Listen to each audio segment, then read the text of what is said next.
Minnesota Governor Mark Dayton started his speech with a moment of reflection in the wake of a positive February budget forecast. The broad tax reform, which I had proposed, lacks the public and legislative support to be enacted.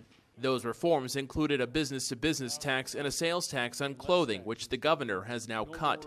He credits his change of heart to a positive February economic forecast. I believe this proposal is the responsible, balanced budget that the people of Minnesota deserve.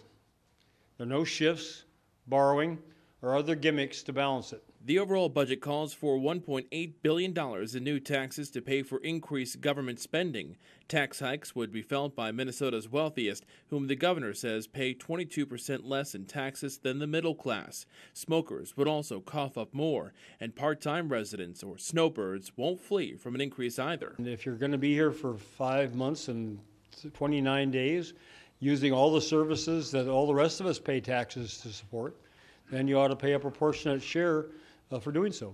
GOP leaders admit they're pleased the governor has reeled back on some of his tax proposals. Now they say he needs to cut spending. We're committed to finding a government that works better and not a government that's just more expensive. Proposed spending includes $880 million for education, a $120 million increase in local government aid, and $86.5 million to create jobs. It's kind of government gone wild down here. We're getting close to spring break, tax-a-palooza. So we're just willing to be here to help and offer solutions that we think do work. If people don't want to raise any additional revenues, then they need to cut $627 million out of the budget, and it's their responsibility to tell us where. Both sides say they're willing to work together to find a balanced budget. In St. Paul, Kevin Jacobson, KBJR 6 and Range 11.